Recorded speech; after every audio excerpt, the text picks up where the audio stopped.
What's up, everyone? Welcome back. What is the ultimate offensive weapon in the NFL? Is it a number one wide receiver that you can throw the ball to in any situation? Is it a gigantic athletic tight end that can beat up on safeties in the seams and make a difference in the red zone? Is it a gadget player who might only get the ball 5 times a game but still end up with over 100 yards? Or, just maybe, is it Dalvin Cook? Now, I said a couple days ago that Leonard Fournette might just be the best running back prospect that I have ever seen, and that is still, of course, absolutely true. However, fast forward to a year from now, if you told me that Dalvin Cook outproduced Fournette and completely transformed whatever offense he was drafted into, I would 100% believe you. The gap here really is not that big. Cook has some key differences in play style and skill set from Fournette, but in terms of overall grade and the kind of impact he can have on an offense, he's right up there with the best running backs to come out of college in the last 5 or 6 years. Gurley, Zeke, Melvin Gordon, he's neck and neck with all of them, and in some aspects better than all of them, and here's why. Whether it's on first, second, or third down, whether he's lined up in an I formation or motioned out into the slot, Dalvin Cook is a matchup nightmare, okay? His versatility is hell to defend against. As far as his ability to catch the football, he has an equivalent skill set to, in my opinion, Arian Foster, LaDainian Tomlinson, and Marshall Faulk. You rarely ever find a running back that can not only get yards after catch from the flat and convert first downs that way just by shaking people in space, but also to track a deep ball downfield and effortlessly go up and high point it. I mean, that's something that running backs just don't do. Dalvin Cook, however, can track the deep ball. There are specialty receiving backs that do that, sure, like Darren Sproles or Theo Riddick, but to find an actual 3-down back that can do all that while being able to carry the ball 17 times a game, you'll never see pure receiving backs handle that kind of workload on the ground throughout the whole season. But again, that's what makes Dalvin Cook unique. He gives your offense that kind of ambiguity where you can literally do whatever you want.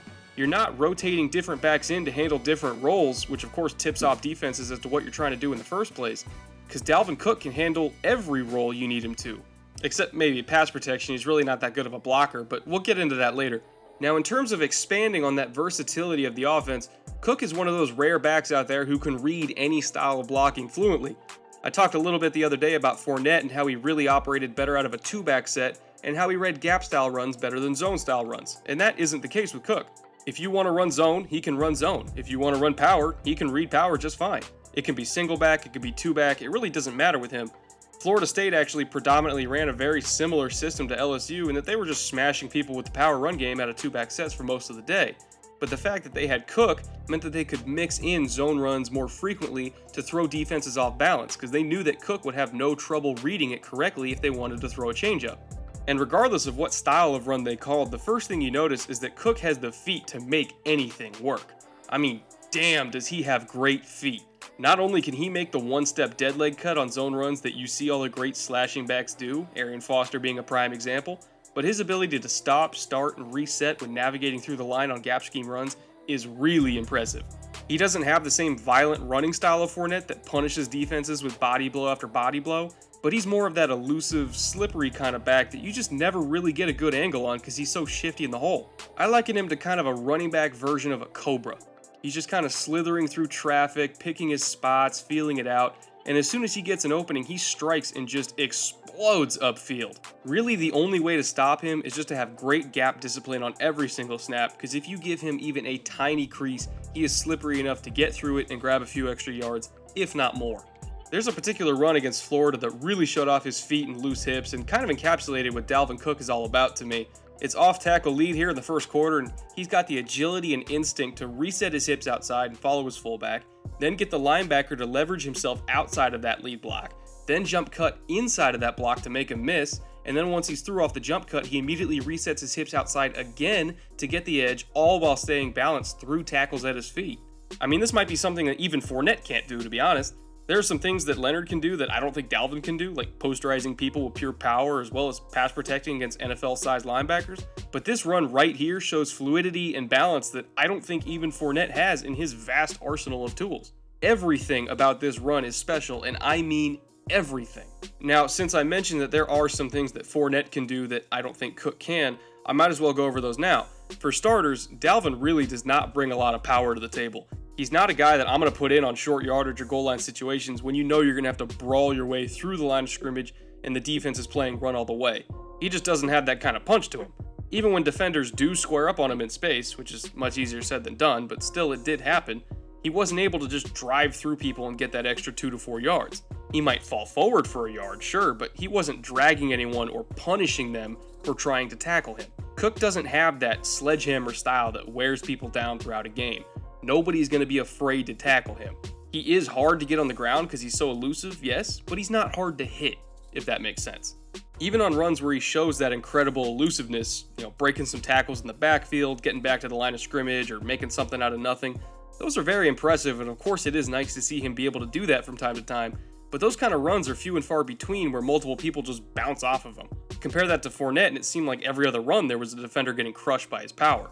And if he got caught in a pile, he was always able to at least push it for an extra yard or two. Cook wasn't really doing that. Now, I'm not saying that this lack of power limits Cook's value. He clearly is still very versatile and a very valuable player, but stylistically, there is a difference here, and it will cause him to get rotated out of the game sometimes when his offense needs to get a yard on 3rd and short.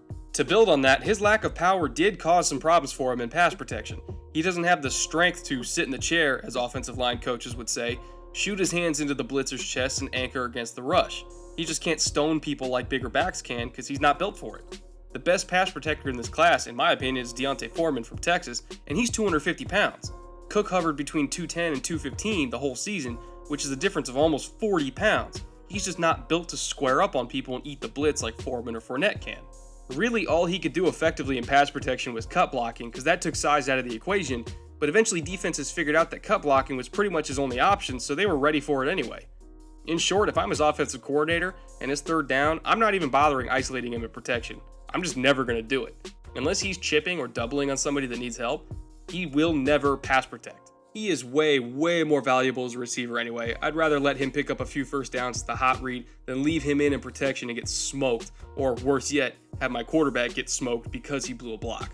In that vein, I'll say this to whoever his future offensive coordinator is at the next level. If you want to get the most out of Dalvin Cook, don't put him in positions where his weaknesses can be exposed. Instead, maximize his strengths. On short yardage, give him a breather while a bigger back moves the chains. Use him as a receiver early and often, and not just as a checkdown, but as a primary read on the play. Make a concerted effort to get him the ball in space, but most importantly, do everything you can to scheme him to the edge in the run game.